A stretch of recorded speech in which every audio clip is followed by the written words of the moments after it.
how to get a disabled Instagram account back.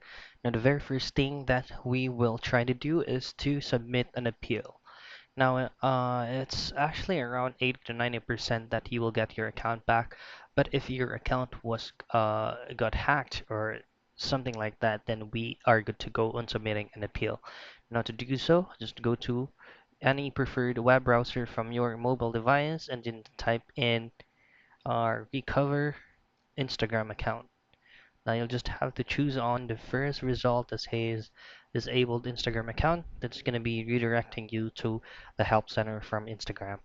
You scroll down a bit and then just choose on why is your Instagram account is disabled.